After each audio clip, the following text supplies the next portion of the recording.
Fund यहाँ पर ये कार्यकर्ताओं के द्वारा खुद का दिया हुआ फंड है, समाज का दिया हुआ फंड तो खाते पर संगठन के जमा किया गया है।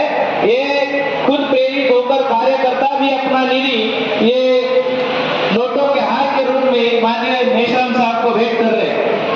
उसके बाद साथियों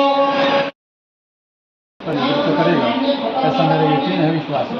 और इसके लिए जो भी मौलिक समस्याएं होंगी उसके लिए हम महाराष्ट्र में इशू बेस आंदोलन करेंगे, महाराष्ट्र में भी करेंगे और देश में भी करेंगे। काफ़ी दिनों के बाद साहब अब औरंगाबाद शहर में आ गए हैं, काफ़ी दिनों के बाद आप औरंगाबाद शहर में प्रोग्राम दे रहे हैं, तो काफ़ी कार्यकर्ताओं को आपकी उम्मीद थी, आपकी आस थी कि आप औरंगाबाद शहर में आएंगे, तो आज आप आए हैं तो क्या संदेश देंगे आप?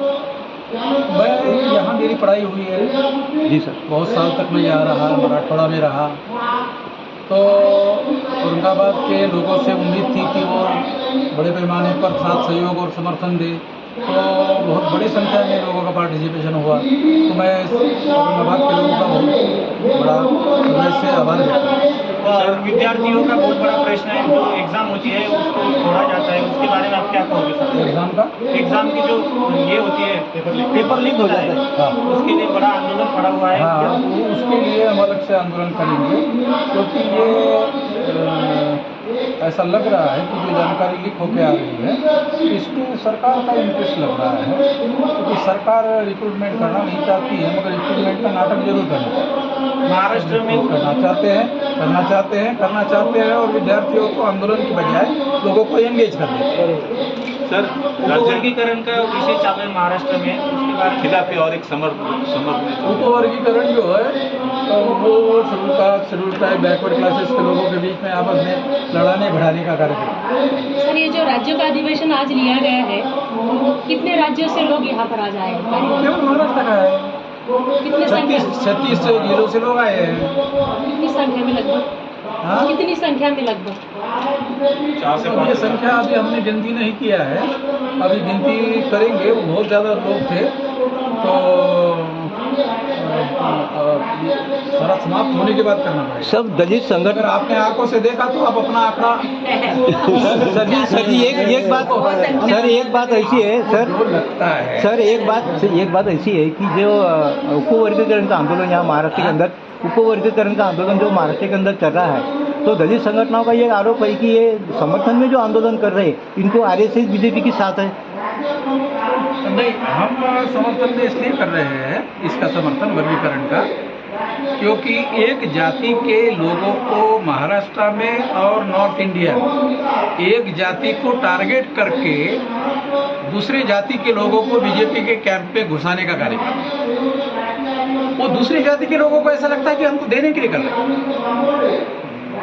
वो भ्रम उनके दिमाग में भ्रम पैदा करने हमको देना चाहते हैं। ये सब ले रहे हैं, नॉर्थ इंडिया में एक जाति के ले रहे हैं, महाराष्ट्र में एक जाति के ले रहे हैं। मैं दोनों जाति के लोगों का नाम नहीं ले रहा हूँ, मगर आप लोगों को पता है वो महाराष्ट्र में कौन सी जाति है और नॉर्थ में कौन सी जाति है। उसको टारगेट करके शेड्यूल कास्ट के लोग बीजेपी में जाना नहीं चाहते, तो शेड्यूल कास्ट के लोगों को सारे बीजेपी में आना नहीं चाहते। ये अम्बेडकर की बात करते रहते हैं, और जब तक अम्बेडकर की बात करते रहते तब तक सारे बीजेपी में आते नहीं है। तो इनको आपस में लड़ाना पड़ेगा, भिड़ाना पड़ेगा, और हम तुमको दे रहे हैं ऐसा आभास पैदा करना पड़ेगा। देना लेना कुछ नहीं है, क्योंकि संविधान के अनुसार ये लिस्ट का वर्गीकरण नहीं कर सकते। प्रमुख अतिथि कौन थे ये पम्पलेट में है, ये मेरा छोटा सब्जेक्ट थोड़ी है सर। ये कोई ऐसा सवाल पूछो जो मैं जवाब नहीं दे सकता। ये सवाल तो हो गया सर कि जो कितनी पब्लिक कितनी संख्या में थी। सर एक बड़ा महत्व का, हाँ, अरे पूछने दो ना। हाँ जी, अभी का जो प्रोग्राम चल रहा है इसमें सबसे ज्यादा संख्या में जो आए थे, तो वो संख्या कितनी थी, कितनी हजारों में थी? वो आप लोग देखो, आप लोग अपना आंकड़ा बनाओ। तुमच्या एका वाक्याची मी दुरुस्ती करतो। देशाचा जगाचा बॉस ट्रम्प आपण असं म्हटलेलं आहे, खरं तर या जगाचा बॉस मूल निवासी जो तो होता, बरोबर आहे। परंतु आता क्रम झाला तर तुम्ही सांगता देशाचा बॉस कोणी नाही, देशाचा बॉस आपलं संविधान आणि आपली राज्यघटना ही सगळ्यात आधी लक्षात ठेवा. देशाचा बॉस कोणीही होऊ शकत नाही आणि झाला पण नाही. परंतु खरं तर मी आगंतुक इथं उभा आहे. मेश्राम साहेबांच्या प्रेमापोटी मी इथं आलेलो आहे. पुण्यालाही मला निमंत्रण होतं, मी पोहोचू शकलो नव्हतो. परंतु आज मी मुद्दामून इथं आलेलो आहे. बऱ्याच जणांना वाटेल की शिवसेनेचा माणूस इथं बामासाहेबच्या इथं कशाला आला. परंतु शिवसेना आणि बामासाहेब वेगळे असं मी मानत नाही, कारण प्रबोधनकारांचे विचार आणि बामासाहेबचे विचार घेऊन जाते सारखे असं मी मानतो.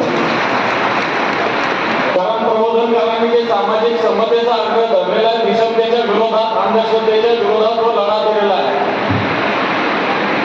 तोच लढा वामनरावजी मेश्राम साहेब या देशात देतात.